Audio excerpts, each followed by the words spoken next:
नमस्कार दोस्तों, मैं सोनम जैन और आप सभी देख रहे हैं सोनम जैन की कहानी। और आज की कहानी अनचाही साथी अनपढ़ पत्नी भाग 3।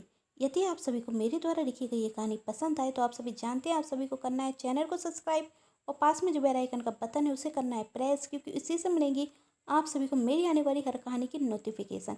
कहानी पसंद आने पर वीडियो को लाइक कर दीजिएगा, जिससे मुझे मिलती रहे कहानियाँ लिखने के लिए प्रेरणा, और कहानी को अपनों के साथ शेयर करना बिल्कुल ना भूलें।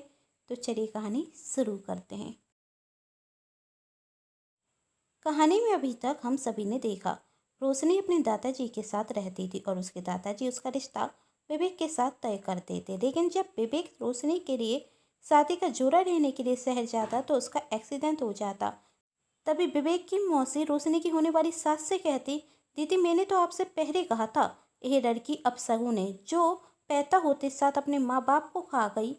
वो आपके घर में तो खुशी कहाँ से लाएगी। मैं तो कहती हूँ अभी देर नहीं हुई, आप ये रिश्ता तोड़ दीजिए। और विवेक की माँ यही सब बातें सुनकर रिश्ता रिश्ता तोड़ देती। और यही बात रोशनी के दादाजी बर्दाश्त नहीं कर पाते और वही दुनिया छोड़कर चले जाते हैं।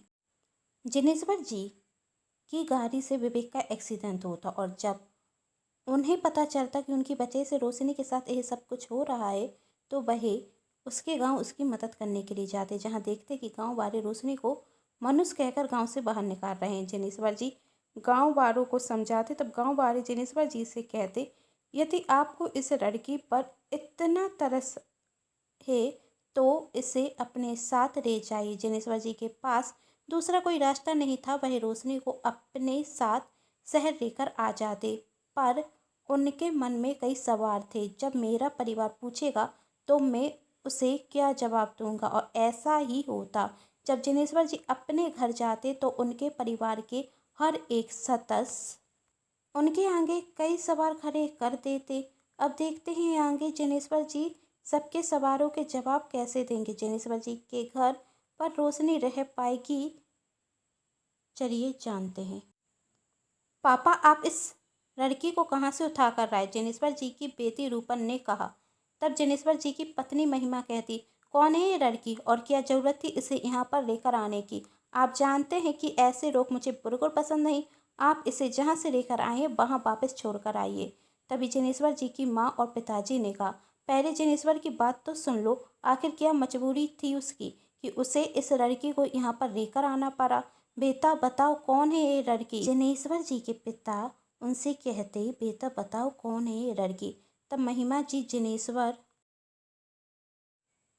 जी की पत्नी कहती, कोई हो पर उससे हमें क्या, और यह लड़की इस घर में तो नहीं रहेगी। हाँ पापा दिखने में तो गवाह रखती है, इस घर में रही तो मेरे इम्प्रेशन का क्या होगा। मैं तो इसकी शक्ल तक बर्दाश्त नहीं कर पा रही हूँ। तब जिनेश्वर जी की माँ कहती, बेटा इंसान कैसा है उसकी शक्ल पर नहीं लिखा होता, रंग से तो सुंदर मेकअप से होते हैं। दादी फिर से वही फालतू का ज्ञान देने रखी। तुम्हारी दादी बिल्कुल सही कह रही हैं, जिनेश्वर जी के पिताजी कहते। तब रूपर कहती, मुझे आप सभी का ज्ञान नहीं चाहिए। रूपन ने कहा, मैं तो जा रही हूँ मॉम, पापा से कह दीजिएगा इस लड़की को घर से बाहर निकाल दें। कहते हुए रूपर वहाँ से अपनी फ्रेंड के यहाँ पार्टी में चली जाती। तब महिमा जी कहती कि मुझे देर हो रही है, मैं इस लड़की को यहाँ पर बर्दाश्त नहीं करूँगी। आप इसे जल्द से जल्द इस घर से निकाल दीजिए, मुझे मेरी एक इम्पोर्टेंट मीटिंग में जाना है। कहते हुए महिमा जाने लगती। तब जिनेश्वर जी घर की नौकर से कहते कि जाकर रोशनी का सामान ऊपर वाले कमरे में रख दो।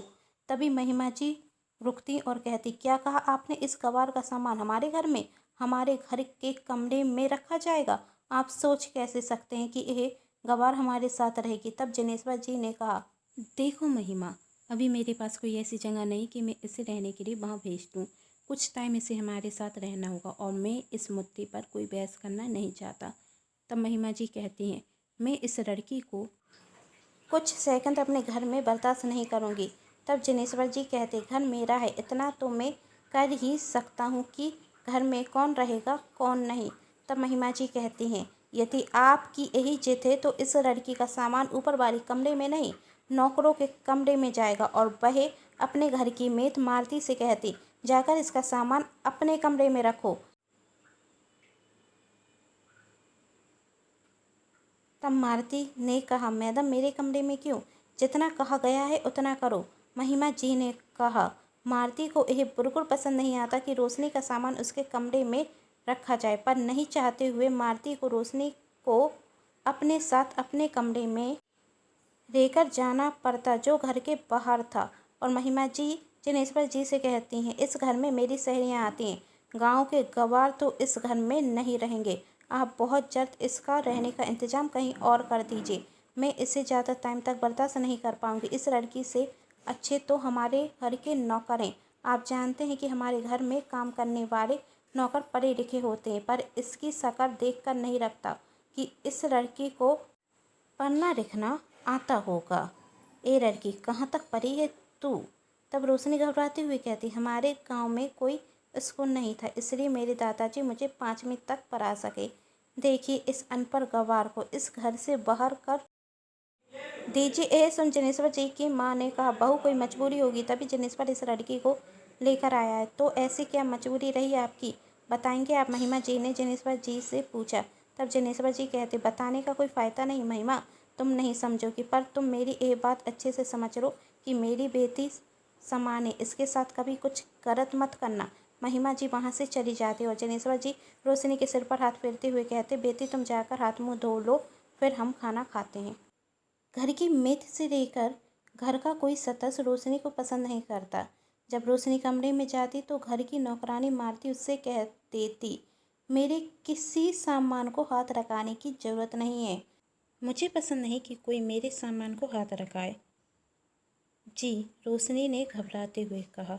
अरे भोली भाली बनना बंद कर तू। मैं अच्छे से जानती हूँ सर जी दूसरों पर बहुत जल्दी दया कर लेते हैं, इसलिए कोई नाटक कर कर तू यहाँ पर आई है।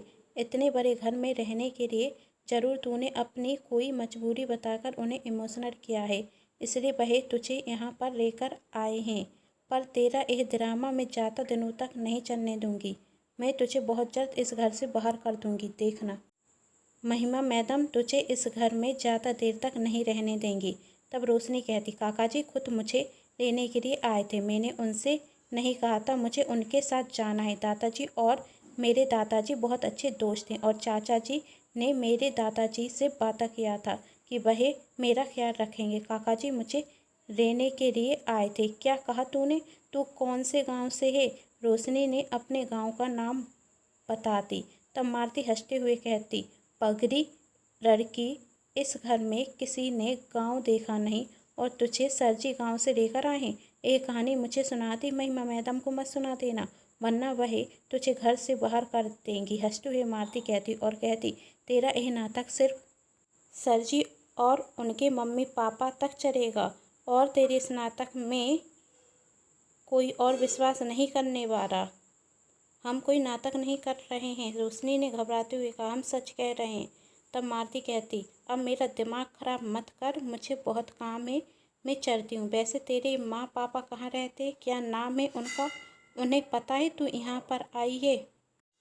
तब रोशनी कहती, मेरे मम्मी पापा नहीं हैं, लोग कहते हैं। रोशनी आगे कुछ कहती उसके पहले गोपी घर की दूसरी नौकरानी गोपी आकर कहती, अरे मालती जाने दे, क्यों उसके पीछे पड़ी है? दरी रहने देना। और तेरा क्या जाता है, जाकर काम देख रहे।